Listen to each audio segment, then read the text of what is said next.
Have you noticed everything feels harder lately? Not just slower, not just more expensive, harder. The bag rips before you hit the parking lot. The straw melts halfway through your drink. The product you've been buying for decades is suddenly illegal. And somehow, it's always the business's fault.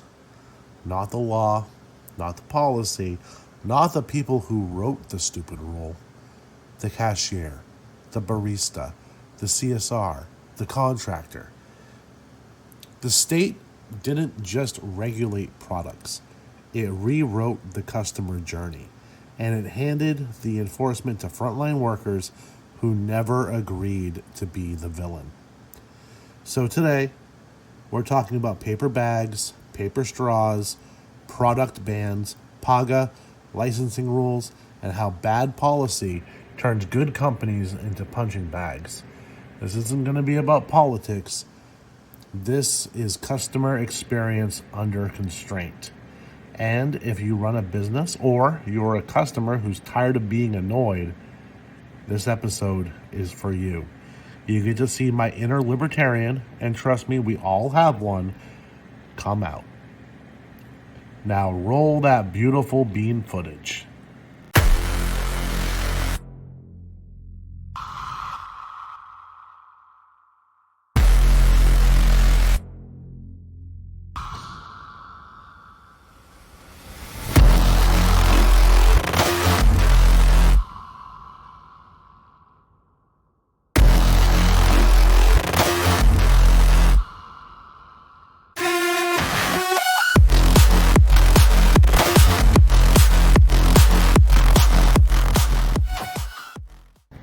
Welcome to CX Riot Radio, where we talk about customer experience and, stuff, still in a hyper-caffeinated state. I'm David, I'm the caffeinated CXO, and I'm the host of CX Riot Radio. Welcome. Before we begin the episode, I have to forewarn you, this is going to get a little, not political, but politics will be involved. That's okay, you can handle it, you're an adult. But we talk too much about politics. No, we really don't. Not the right kind of talk. But anyway, if you could do me a favor, like, comment, subscribe, and share the show so we can make the show grow. I have books and I have merch down on the Linktree link below. Linktree, it's not just for OnlyFans girls anymore. That's right. So, let's get cooking. So, first, I just want to let you know this is not a right-wing thing. This is not a left-wing thing. This is not something that you'd find on a bumper sticker. Well, maybe you would. I don't know. I haven't seen a bumper sticker since, Bernie Sanders. Okay? What we're talking about here is how state overreach affects the customer experience and the businesses giving that customer experience. Yeah. So, because when the state takes away consumer choice, it doesn't disappear. It gets relocated. And almost every time, it lands square on the shoulders of the frontline workers and the businesses trying to serve people without losing their fucking minds. So the government passes these laws, but guess who enforces them? People. People like cashiers, CSRs, dispatchers, store managers, contractors, business owners. The state writes the rule, then hands the emotional labor to the private sector and says, good luck, and don't fuck it up. And if you do fuck it up, here comes the fine, the lawsuit, the citation, the Yelp review, the Google 1-star, the social post calling your people morons. That's not governance. They're outsourcing fucking friction. So recently, in the Grand People's Republic of California, where I reside, beautiful state, beautiful people, they just banned, once again, plastic bags and replace them with paper bags. Now, these paper bags still cost the 10 cents to purchase at the register. And I know, I could bring my own bags, but that's not the fucking point. That's not the fucking point at all. I shouldn't have to. I'm going to a place that sells things. I would like a way to transport them out of the store. But regardless, we can have that debate another time. Paper bags are objectively worse than plastic bags. Yeah. They've replaced them with paper bags that tear, that rip, that lose their handles very easily, like lifting it from the fucking like cashier thing to the cart. Saw that this evening. They collapse if they get wet and absolutely cannot handle a gallon of milk plus a bag of oranges. We all know that's true. So, and I think we've all been there, at least those old enough to remember paper bags before they banned them and brought in plastic. You're halfway through the parking lot. The handle rips. Milk explodes. Eggs everywhere. And, well, nobody really thinks, well, at least we saved the planet. They think this store fucking sucks. So, and that's the crime the state pulls against customer experience. The intent didn't really matter. The execution destroyed everything it stood for. And now stores get blamed for a system they didn't design and they can't opt out of. So here's a little nugget for you guys, right? You can put this on a t-shirt if you want. I might. You might find it down on the little link tree thing link below. I don't know. Customers don't experience policy. They experience outcomes. So, you know what's even worse, maybe, than paper bags? Paper straws. What the fuck is the point of them? Paper straws, and you know this is true, they get soggy and gross. They disintegrate while you're drinking your drink. You ever have your paper straw dissolve into your coffee? That's fucking wonderful, isn't it? Yeah. They taste like wet cardboard because, let's face it, that's what they fucking are. And they just, collapse and dissolve into whatever beverage you put them into. What is the point? It's like, I think they were just created to humiliate people. There's no other explanation of why we would ban plastic straws and have paper straws. First of all, turtles are cool. Don't get me wrong. But ever since that happened, and certain cities have, maybe even counties, I don't know, banned plastic straws, I've been kind of siding with Shredder. I'm just going to throw that out there. I would hang out with Shredder and Krang because of the people that banned plastic straws. And if I remember correctly, even the Ninja Turtles used plastic straws. So fuck your logic, okay? It's stupid. So after they put that abomination into their drinks, the paper straw being the abomination here, the customer's drink is ruined. And who gets blamed? Not the city council, not the ordinance, not the environmental committee, the barista, the restaurant, the brand. Another familiar option removed. Another worse replacement installed. Another CX tax paid by businesses. That got deep. right there. So let's talk about something that's a bit controversial. Don't worry, we'll get to the really controversial stuff in a little bit. Let's talk about PAGA. California's Private Attorneys General Act, PAGA. On paper, it's about protecting workers, which is a great thing. Workers should be protected. No doubt about that. So, it protects workers on paper, all right? In reality, what does it do? You guessed it, boys and girls. It turns minor paperwork errors into lawsuits. Miss a meal break timestamp? Incorrect pay stub formatting? Clock in rounding issue? Now you're not a business owner anymore.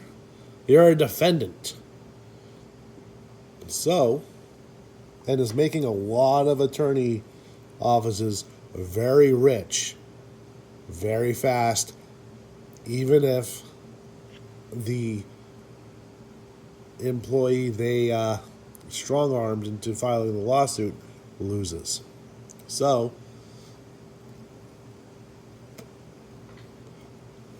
that's cool.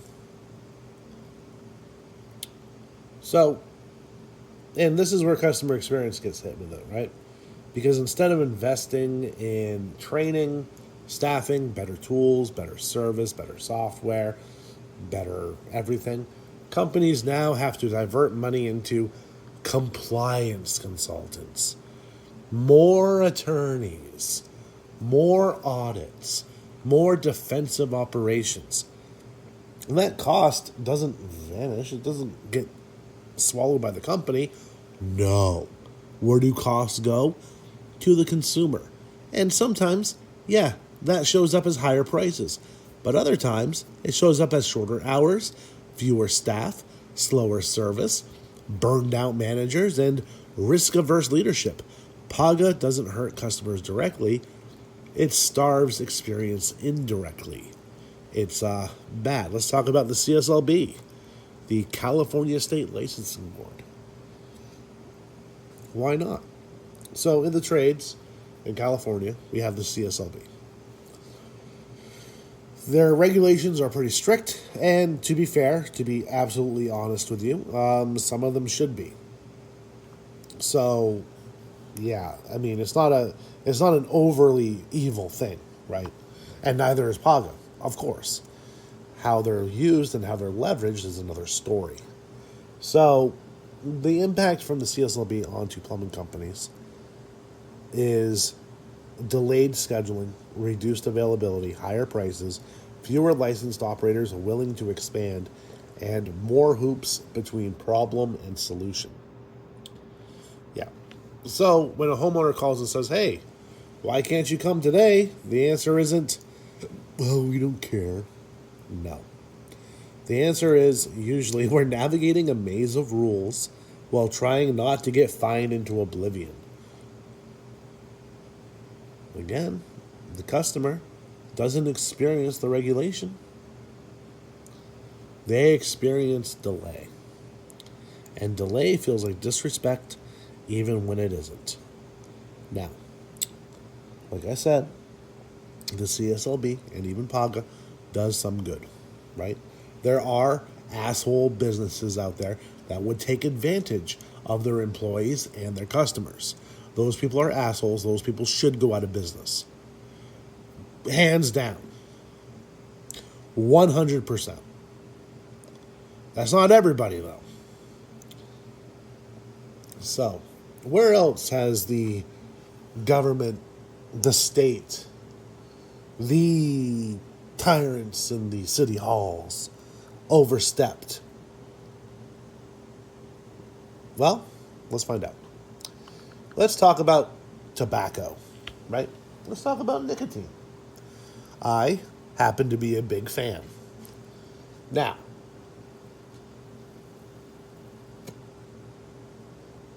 again, in California, along with some other states, they've banned menthol cigarettes. They've banned flavored tobacco, like flavored vapes and flavored Zyn, this, that, and the other. And I don't know if you've ever had an unflavored vape. It tastes like, I don't know if you ever had asthma or tried an asthma inhaler. It tastes like that, all right? And the other flavor they can offer is tobacco flavor. Now, the tobacco flavor, to be honest, to be real with you, tastes pretty fucking good. It tastes like like pipe tobacco mixed with a certain vanilla type thing. It's actually really good.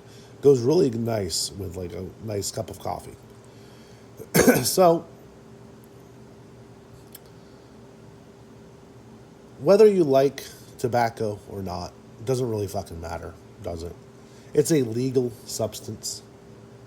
Granted, you are 21 now. Used to be 18.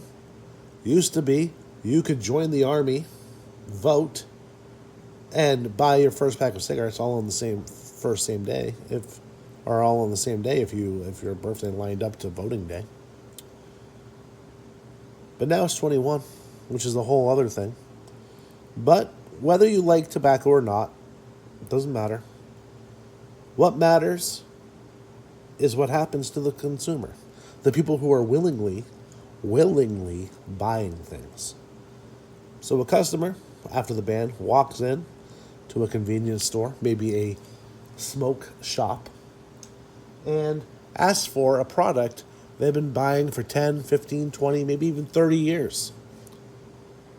And then they get told, hey, no, we can't sell that anymore. And now, sometimes, the cashier gets yelled at, the manager gets dragged in, the store gets blamed, and a review gets written. The customer didn't lose the habit. They're going to go over to normal flavored cigarettes. They lost agency. They lost bodily autonomy. And I thought bodily autonomy was important to people.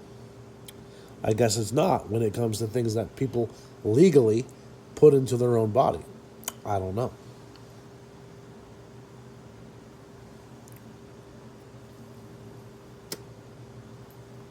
Like, remember a few years ago? Well, maybe more than a few years ago now. But when New York, right? They banned large sodas. They banned selling over a certain ounce of soda pop. And what did people do? They called them on their bluff, and instead of ordering a large soda, they would order 2 medium sodas. Because why not? Why not? You're still getting the same amount of soda pop. You're just now paying more, I guess. And who is the government? Who is the state? Who is the city? Who is the township to tell you how much soda you can drink? Now, we're all adults here, and we all know what's right and what's wrong when it comes to health and other things, right? And if we don't know, we can look online. It's fine, right? You can chat GPT it. So, yeah. You know? And what other people do in the privacy of their own body, it's really none of your business. And it shouldn't be regulated.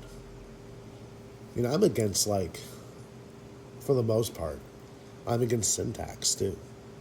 Like, why? That seems dumb. And because I'm channeling my inner libertarian, and like I said in the intro, there's one in all of us. Taxation, by and large, is theft, especially when those taxes don't even go towards bettering the citizens of that country. But that's an aside. That is a totally different episode. We'll deal with that maybe later. But here's the customer experience nobody really trains for, right? Every regulation adds one explanation, one emotional moment, one chance for escalation and one opportunity for resentment. And if you don't engineer around it, your brand eats the damage. So, how do companies survive this thing? How do they survive the food they bought in your store all over your parking lot because your bags fucking suck? Well, not by arguing, not by moralizing, not by pretending customers are stupid, by designing for the friction that the state put upon you. First, kill surprise. Surprise is the enemy of experience. If the law changed something, tell customers early, tell them clearly, and tell them without attitude. A heads up beats an apology every time. I, for one, don't like being surprised unless it's a cake. Let a brother know. Second, replace lost choice with better legal choice. If plastic bags are gone, right, in this example, offer durable, reusable bags that don't suck. Offer boxes. Boxes are cool. Double bag without even questioning it. Heavy fucking items in a bag, double bag it. Sometimes triple bag it. I don't know. Train bagging again. You've gone to a store recently and have them bag your groceries. The people who are bagging the groceries, if you're lucky enough to have someone bagging the groceries, don't know how to bag the groceries. They're putting the eggs above the bread. The fuck? So, if straws are restricted, offer better paper alternatives. There are paper alternatives to the shit-ass paper straws that don't really suck. Do they still suck? Yes, but it is what it is. Offer sip lids. Now, sip lids, those lids that you can sip through, they're all right. They're okay. You can't really get a mocha chunka latte mocha thing with whipped cream on it with a sippy cup, because the whipped cream has the cone thing and you need a straw to go in there, right? But it is what it is. And don't pretend that the soggy straws are fine. So if products are banned, let's say menthol cigarettes are banned, which seems, don't get me started, because that was my jam back in the day. All I have to do is go one state over or to a reservation to buy them. Whatever. I'm not gonna say anything. Right? Stock legal alternatives that don't feel like punishment. Don't disguise non-menthols as menthol, which is fucking ridiculous. Like Newports, right? And this really isn't against the stores that stock them, but when the menthol cigarette ban went through in California,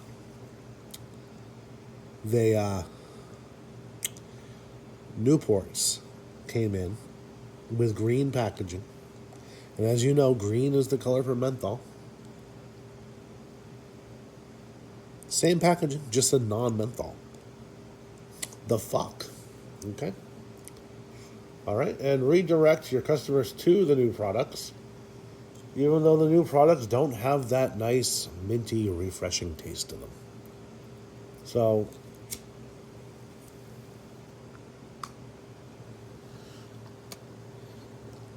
and third, train frontline to handle escalations. So give them one sentence explanation, 2 immediate options, permission to emphasize, always, a clean escalation path, no politics, no sarcasm, no lectures, just solutions. And the fourth thing on this is to protect your people. When your staff becomes the enforcement arm of stupid policy, you have to shield them. And you can shield them with clear scripts, clear backing, and zero tolerance for abuse. There are assholes out there who who have room temperature IQ, who will blame the employees or the business for something the state did. They probably eat lead paint and, I don't know, sunbathe under power lines. I don't know what's wrong with them. Okay? So, is there a customer's responsibility here? Other than don't be stupid. Don't vote for the people that get rid of your bodily autonomy or your consumer choice. Ugh. I don't know.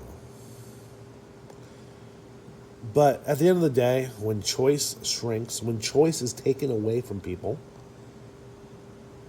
just because the choice is gone doesn't mean the expectations are gone as well. Customers still want speed, respect, quality, and dignity.